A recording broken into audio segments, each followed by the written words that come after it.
Hi friends, welcome back to my channel. Koose Muniswamy Veerappan. ಈ ಹೆಸರು ಕೇಳಿದರೆ ಸಾಕು, ಇವತ್ತಿಗೂ ಮಲೆ ಮಹದೇಶ್ವರ ಬೆಟ್ಟದ ಕಾಡಿನ ಮರಗಳು ನಡುಗುತ್ತವೆ ಅನಿಸುತ್ತೆ. ಬರೀ ಒಬ್ಬ ಮನುಷ್ಯ ಕೈಯಲ್ಲೊಂದು ಬಂದೂಕು ಹಿಡಿದು ಸರಿಸುಮಾರು 3 ದಶಕಗಳ ಕಾಲ ಕರ್ನಾಟಕ, ತಮಿಳುನಾಡು ಮತ್ತು ಕೇರಳ ಸರ್ಕಾರಗಳ ನಿದ್ದೆಗೆಡಿಸಿದ್ದ ಅಂದರೆ ನಂಬೋದು ಕಷ್ಟ. ಸುಮಾರು 6,000 ಚದರ ಕಿಲೋಮೀಟರ್ ವ್ಯಾಪ್ತಿಯ ದಟ್ಟ ಕಾಡಿನಲ್ಲಿ ಈತ ಕಟ್ಟಿದ್ದ ಅಘೋಷಿತ ಸಾಮ್ರಾಜ್ಯದಲ್ಲಿ ಕಾನೂನು ಅಂದರೆ ಅವನೇ, ನ್ಯಾಯ ಅಂದರೆ ಅವನೇ ಅನ್ನೋ ಹಾಗಿತ್ತು. ಸುಮಾರು 184 ಜನರ ರಕ್ತ ಹರಿಸಿದ, ಸಾವಿರಾರು ಆನೆಗಳನ್ನು ಕೊಂದ, ಕೋಟ್ಯಾಂತರ ರೂಪಾಯಿ ಬೆಲೆ ಬಾಳುವ ಶ್ರೀಗಂಧದ ಲೂಟಿ ಮಾಡಿದ ಈತನ ಕರಾಳ ಕತೆ ಬರೇ ಅಪರಾಧದ ಡೈರಿ ಅಲ್ಲ, ಅದು ವ್ಯವಸ್ಥೆಯ ವಿರುದ್ಧ ಈತ ನಡೆಸಿದ ಕ್ರೂರ ಯುದ್ಧದ ರಕ್ತಸಿಕ್ತ ಅಧ್ಯಾಯ. ಬನ್ನಿ, ಕಾಡುಗಳ್ಳನಿಂದ ಹಿಡಿದು ನರಹಂತಕನವರೆಗೆ ಈತ ಸಾಗಿ ಬಂದ ದಾರಿಯನ್ನು ಹತ್ತಿರದಿಂದ ನೋಡೋಣ. ಫ್ರೆಂಡ್ಸ್, ನೀವು ನೋಡ್ತಾ ಇದ್ದೀರಾ ದ ಕ್ರಿಮಿನಲ್ ಕನ್ನಡಿಗ.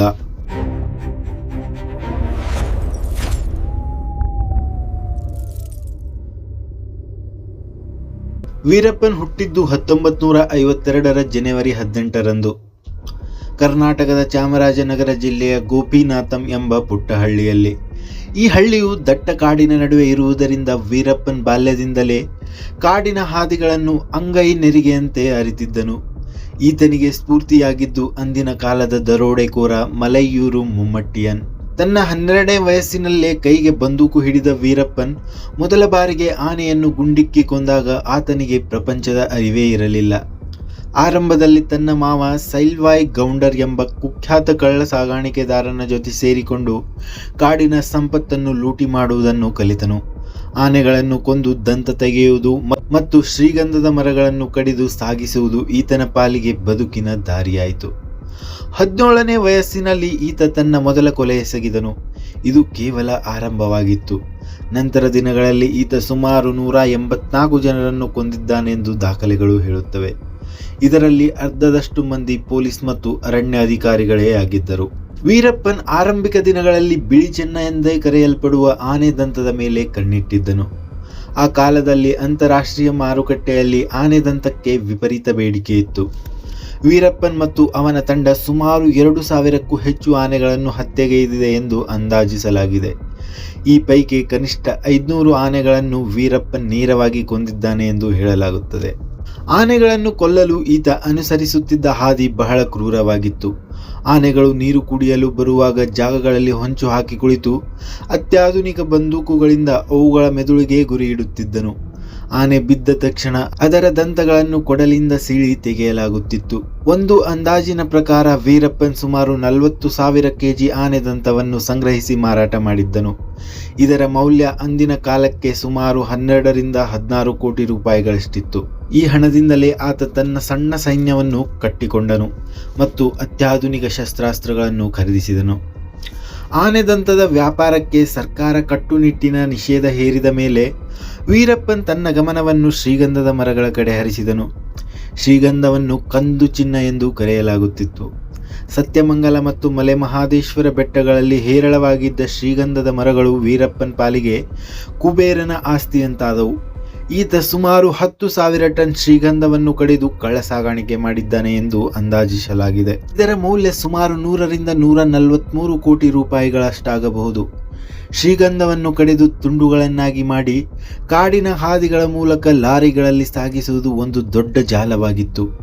ಈ ವ್ಯವಹಾರದಲ್ಲಿ ಅನೇಕ ಪ್ರಭಾವಿ ವ್ಯಕ್ತಿಗಳು ವೀರಪ್ಪನ್ಗೆ ಸಾಥ್ ನೀಡುತ್ತಿದ್ದರು ಎಂಬುದು ಕಟು ಸತ್ಯ. ಶ್ರೀಗಂಧದ ಸ್ಮಗ್ಲಿಂಗ್ಗೆ ವೀರಪ್ಪ ಕೇವಲ ಹಣವನ್ನಷ್ಟೇ ಅಲ್ಲದೆ ಹಳ್ಳಿಗಳಲ್ಲಿ ತನ್ನ ಪ್ರಭಾವವನ್ನು ಹೆಚ್ಚಿಸಿಕೊಳ್ಳಲು ಬೇಕಾದ ಸಂಪತ್ತನ್ನು ತಂದುಕೊಟ್ಟಿತ್ತು. ವೀರಪ್ಪನ್ ಒಬ್ಬ ಕ್ರೂರ ಹಂತಕನಾಗಿ ಬದಲಾಗಿದ್ದು ತನ್ನ ದಾರಿಗೆ ಅಡ್ಡ ಬಂದ ಅಧಿಕಾರಿಗಳನ್ನು ಕೊಲ್ಲುವ ಮೂಲಕ. ಈತ ಕೊಂದವರಲ್ಲಿ ಹೆಚ್ಚಿನವರು ಪ್ರಾಮಾಣಿಕ ಅಧಿಕಾರಿಗಳಾಗಿದ್ದರು. ತನ್ನ ಸಾಮ್ರಾಜ್ಯಕ್ಕೆ ಧಕ್ಕೆ ತರುವ ಪ್ರತಿಯೊಬ್ಬರನ್ನು ಈತ ಶತ್ರು ಎಂದೇ ಭಾವಿಸುತ್ತಿದ್ದ. ವೀರಪ್ಪನ್ ತನ್ನ ಮೊದಲ ಹೈ ಪ್ರೊಫೈಲ್ ಹತ್ಯೆಯನ್ನು ಮಾಡಿದ್ದು 1987ರಲ್ಲಿ. ತಮಿಳುನಾಡಿನ ಸತ್ಯಮಂಗಲದ ಅರಣ್ಯ ಅಧಿಕಾರಿ ಚಿದಂಬರ ಅವರನ್ನು ಅಪಹರಿಸಿ ಅತ್ಯಂತ ಕ್ರೂರವಾಗಿ ಕೊಂದು ಹಾಕಿದನು. ಈ ಘಟನೆಯ ನಂತರ ಭಾರತ ಸರ್ಕಾರ ವೀರಪ್ಪನ್ ಎಂಬುವವನು ಕಾಡಿನೊಳಗೆ ಬೆಳೆಯುತ್ತಿರುವ ದೊಡ್ಡ ಪಿಡುಗು ಎಂಬುದನ್ನು ಮನಗಂಡಿತ್ತು. ಈ ಕೊಲೆಯು ವೀರಪ್ಪನ್ ತನ್ನ ಪ್ರಭಾವವನ್ನು ತೋರಿಸಲು ಮಾಡಿದ ಒಂದು ಎಚ್ಚರಿಕೆಯಾಗಿತ್ತು. ವೀರಪ್ಪನ್ ಜೀವನದ ಅತ್ಯಂತ ಕಪ್ಪು ಚುಕ್ಕೆ ಎಂದರೆ ಅರಣ್ಯ ಸಂರಕ್ಷಣಾಧಿಕಾರಿ ಪಿ ಶ್ರೀನಿವಾಸ್ ಅವರ ಹತ್ಯೆ. ಪಿ ಶ್ರೀನಿವಾಸ್ ಅವರು ವೀರಪ್ಪನನ್ನು ಬಂದೂಕಿನಿಂದ ಹಿಡಿಯುವ ಬದಲು ಪ್ರೀತಿಯಿಂದ ಸುಧಾರಿಸಲು ಬಯಸಿದ್ದರು. ಅವರು ವೀರಪ್ಪನ ಹುಟ್ಟೂರಾದ ಗೋಪಿನಾಥಂನಲ್ಲಿ ಜನರಿಗಾಗಿ ಆಸ್ಪತ್ರೆ ಕಟ್ಟಿಸಿದರು, ಮರಿಯಮ್ಮನ ದೇವಸ್ಥಾನ ನಿರ್ಮಿಸಿದರು ಮತ್ತು ವೀರಪ್ಪನ್ ತಂಗಿ ಮಾರಿಗೆ ಕೆಲಸ ಕೊಡಿಸಿದರು. ಆದರೆ ವೀರಪ್ಪನ್ ಇದನ್ನು ತನ್ನ ಶಕ್ತಿಗೆ ಬಂದ ಸವಾಲು ಎಂದು ತಿಳಿದನು. 1991 ನವೆಂಬರ್ 10 ತಾನು ಶರಣಾಗುತ್ತೇನೆ ಎಂದು ಸುಳ್ಳು ಹೇಳಿ ಶ್ರೀನಿವಾಸ್ ಅವರನ್ನು ಒಬ್ಬರೇ ಬರುವಂತೆ ನಂಬಿಸಿದನು. ಶ್ರೀನಿವಾಸ್ ಅವರು ಮಾನವೀಯತೆಯ ಮೇಲೆ ನಂಬಿಕೆ ಇಟ್ಟು ನಿರಾಯುಧರಾಗಿ ಕಾಡಿನೊಳಗೆ ಹೋದಾಗ ವೀರಪ್ಪನ್ ಅವರನ್ನು ಹಿಡಿದು ಕ್ರೂರವಾಗಿ ಗುಂಡಿಕ್ಕಿ ಕೊಂದಿದ್ದಲ್ಲದೆ ಅವರ ತಲೆಯನ್ನು ಕತ್ತರಿಸಿ ವಿಕೃತಿ ಮೆರೆದನು. ಈ ಘಟನೆ ಇಡೀ ಪೊಲೀಸ್ ಇಲಾಖೆಯನ್ನೇ ಕೆರಳಿಸಿತು. 1992 ಮೈಸೂರು ಜಿಲ್ಲೆಯ ಎಸ್ಪಿ ಟಿ ಹರಿಕೃಷ್ಣ ಮತ್ತು ಸಬ್ ಇನ್ಸ್ಪೆಕ್ಟರ್ ಶಕೀಲ್ ಅಹಮದ್ ನೇತೃತ್ವದ ತಂಡ ವೀರಪ್ಪನನ್ನು ಹಿಡಿಯಲು ಕಾಡಿಗೆ ಹೋಗಿತ್ತು. ವೀರಪ್ಪನ್ ತನ್ನ ಗುಪ್ತಚರರ ಮೂಲಕ ಅವರಿಗೆ ತಪ್ಪು ಮಾಹಿತಿ ನೀಡಿ ಮಿನ್ಯಂ ಎಂಬ ಜಾಗದಲ್ಲಿ ಹೊಂಚು ಹಾಕಿದ್ದನು. ಪೊಲೀಸರ ವಾಹನ ಬರುತ್ತಿದ್ದಂತೆಯೇ ಬಾಂಬ್ ಎಸೆದು ಗುಂಡಿನ ಸುರಿಮಳೆಗೈದು ಹರಿಕೃಷ್ಣ ಮತ್ತು ಶಕೀಲ್ ಅಹಮದ್ ಸೇರಿದಂತೆ 5 ಅಧಿಕಾರಿಗಳನ್ನು ಹತ್ಯೆ ಮಾಡಲಾಯಿತು. ಇದು ಪೊಲೀಸರಿಗೆ ನೀಡಿದ ಭಾರೀ ಪೆಟ್ಟಾಗಿತ್ತು. ವೀರಪ್ಪನ್ ಎಸಗಿದ ಅತ್ಯಂತ ಭೀಕರ ಕೃತ್ಯವೆಂದರೆ 1993 ಪಾಲಾರ್ ಲ್ಯಾಂಡ್ ಮೈನ್ ಸ್ಫೋಟ. ತಮಿಳುನಾಡು ಪೊಲೀಸರ ತಂಡವನ್ನು ಗುರಿಯಾಗಿಸಿಕೊಂಡು ಈ ದಾಳಿ ನಡೆಸಲಾಗಿತ್ತು. ರಸ್ತೆಯ ಅಡಿಯಲ್ಲಿ ಭಾರೀ ಪ್ರಮಾಣದ ಬಾಂಬ್ ಅಳವಡಿಸಿದ್ದ ವೀರಪ್ಪನ್ ತಂಡ ಪೊಲೀಸರ ಬಸ್ ಬರುತ್ತಿದ್ದಂತೆ ಅದನ್ನು ಸ್ಫೋಟಿಸಿತು.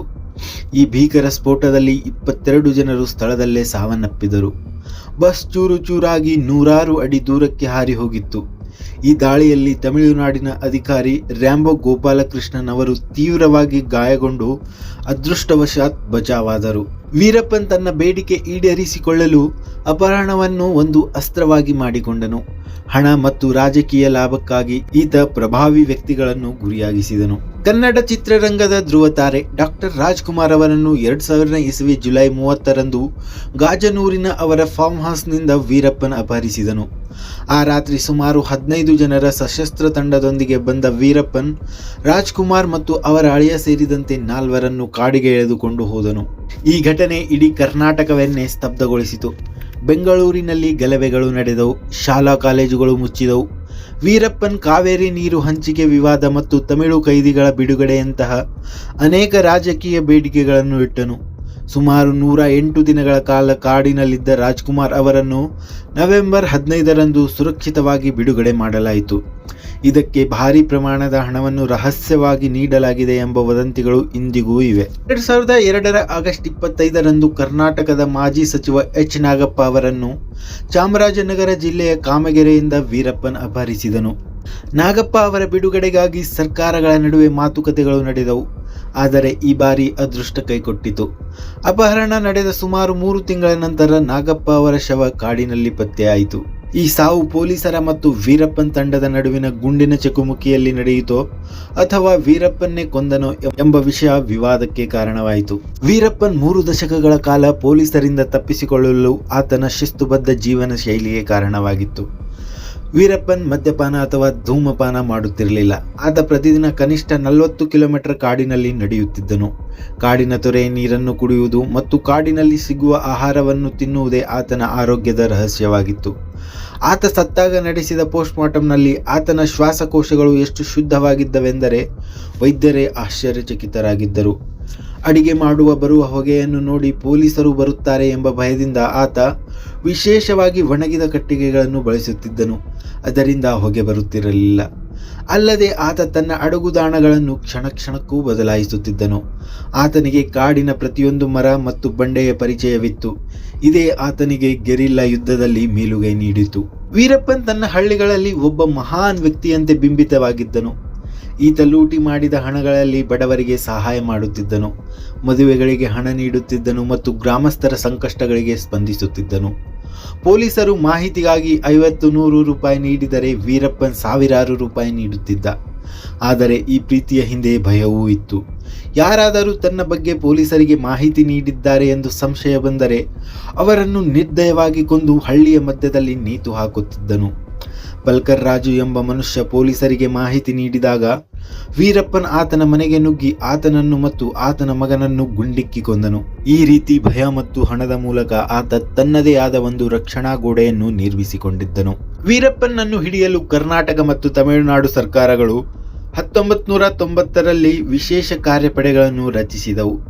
ಸಾವಿರಾರು ಕೋಟಿ ರೂಪಾಯಿಗಳನ್ನು ಈ ಕಾರ್ಯಾಚರಣೆಗಾಗಿ ವ್ಯಯಿಸಲಾಯಿತು. ಆದರೂ ವೀರಪ್ಪನ್ ಸಿಕ್ಕಿಬೀಳಲಿಲ್ಲ.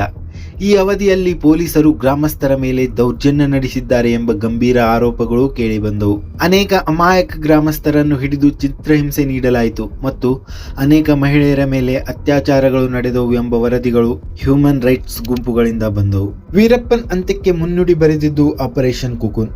ತಮಿಳುನಾಡು ಎಸ್ಟಿಎಫ್ ಮುಖ್ಯಸ್ಥರಾಗಿದ್ದ ಕೆ. ವಿಜಯಕುಮಾರ್ ಅವರು ಈ ಬಾರಿ ಬಂದೂಕಿನ ಬದಲು ಬುದ್ಧಿವಂತಿಕೆಯ ತಂತ್ರ ಹೂಡಿದರು. ವೀರಪ್ಪನ್ ಗ್ಯಾಂಗ್ನೊಳಗೆ ಒಬ್ಬ ಪೊಲೀಸ್ ಅಧಿಕಾರಿಯನ್ನು ಮೋಲಾಗಿ ನುಗ್ಗಿಸಲಾಯಿತು. ವೀರಪ್ಪನ್ಗೆ ಕಣ್ಣಿನ ಪೊರೆ ಸಮಸ್ಯೆ ಇರುವುದರಿಂದ ಕಣ್ಣಿನ ಆಪರೇಷನ್ ಮಾಡಿಸಿಕೊಳ್ಳಲು ಕಾಡಿನಿಂದ ಹೊರಬರುವಂತೆ ಈ ಮೋಲ್ ಆತನನ್ನು ನಂಬಿಸಿದನು. 2004 ಅಕ್ಟೋಬರ್ 18ರಂದು ವೀರಪ್ಪನ್ ಮತ್ತು ಆತನ 3 ಸಹಚರರು ಆಂಬ್ಯುಲೆನ್ಸ್ ರೂಪದಲ್ಲಿದ್ದ ಪೊಲೀಸ್ ವಾಹನದಲ್ಲಿ ಕರೆತರಲಾಯಿತು. ಧರ್ಮಪುರಿ ಜಿಲ್ಲೆಯ ಪಾಪರಪಟ್ಟಿ ಎಂಬಲ್ಲಿ ಆಂಬ್ಯುಲೆನ್ಸ್ ನಿಲ್ಲಿಸಿ ಪೊಲೀಸರು ವೀರಪ್ಪನನ್ನು ಶರಣಾಗಲು ಹೇಳಿದರು. ಆದರೆ ಆತ ಗುಂಡಿನ ದಾಳಿ ಆರಂಭಿಸಿದಾಗ ಕೇವಲ 20 ನಿಮಿಷಗಳ ಕಾಲ ನಡೆದ ಎನ್ಕೌಂಟರ್ನಲ್ಲಿ ವೀರಪ್ಪನ್ ಮತ್ತು ಆತನ ತಂಡದವರು ಹತರಾದರು. ಇದರೊಂದಿಗೆ ದಕ್ಷಿಣ ಭಾರತದ ಅರಣ್ಯಗಳಲ್ಲಿ ನಡೆದಿದ್ದ ರಕ್ತಪಾತದ ಇತಿಹಾಸಕ್ಕೆ ಮಂಗಳ ಹಾಡಲಾಯಿತು. ವೀರಪ್ಪನ್ ಎಂಬ ಹೆಸರು ಇಂದಿಗೂ ಕಾಡಿನ ಮರಗಳಲ್ಲಿ ಪ್ರತಿಧ್ವನಿಸುತ್ತಿದೆ. ಆತ ಎಸಗಿದ ಕೊಲೆಗಳು, ಲೂಟಿ ಮಾಡಿದ ಸಂಪತ್ತು ಮತ್ತು ಆತ ಕೊಟ್ಟ ದಶಕಗಳ ಕಾಟ ವ್ಯವಸ್ಥೆಯ ವೈಫಲ್ಯಕ್ಕೆ ಸಾಕ್ಷಿಯಾಗಿವೆ. ಒಬ್ಬ ಸಾಮಾನ್ಯ ಹುಡುಗ ಇಡೀ ದೇಶವನ್ನೇ ನಡುಗಿಸುವ ದರೋಡೆಕೋರನಾಗಿ ಬೆಳೆದಿದ್ದು ಹೇಗೆ ಎಂಬುದು ಇಂದಿಗೂ ದೊಡ್ಡ ಪ್ರಶ್ನೆ. ವೀರಪ್ಪನ್ ಸಾವು ಶಾಂತಿಯನ್ನು ತಂದಿದ್ದರೂ ಆತ ಬಿಟ್ಟು ಹೋದ ನೋವಿನ ಕಥೆಗಳು ಮಾತ್ರ ಎಂದಿಗೂ ಮಾಸದಂತವು. ಕಾಡುಗಳನ್ನ ಪಯಣ ಅಂತ್ಯವಾದರೂ ಆತ ಕಾಡಿನ ಪ್ರತಿಯೊಂದು ಮಲೆಗಳಲ್ಲಿ ತನ್ನ ರಕ್ತಸಿಕ್ತ ಗುರುತುಗಳನ್ನು ಬಿಟ್ಟು ಹೋಗಿದ್ದಾನೆ. ಇದಾಗಿತ್ತು ಫ್ರೆಂಡ್ಸ್ ವೀರಪ್ಪನ್ ಬಗ್ಗೆ ವಿಡಿಯೋ. ಈ ವಿಡಿಯೋದ ಬಗ್ಗೆ ನಿಮ್ಮ ಅಭಿಪ್ರಾಯಗಳನ್ನು ಕಾಮೆಂಟ್ ಮೂಲಕ ತಿಳಿಸಿ. ಲೈಕ್ ಮಾಡಿ, ಶೇರ್ ಮಾಡಿ ಮತ್ತು ಸಬ್ಸ್ಕ್ರೈಬ್ ಮಾಡಿ. ಧನ್ಯವಾದಗಳು ಫ್ರೆಂಡ್ಸ್. ಸುರಕ್ಷಿತವಾಗಿರಿ.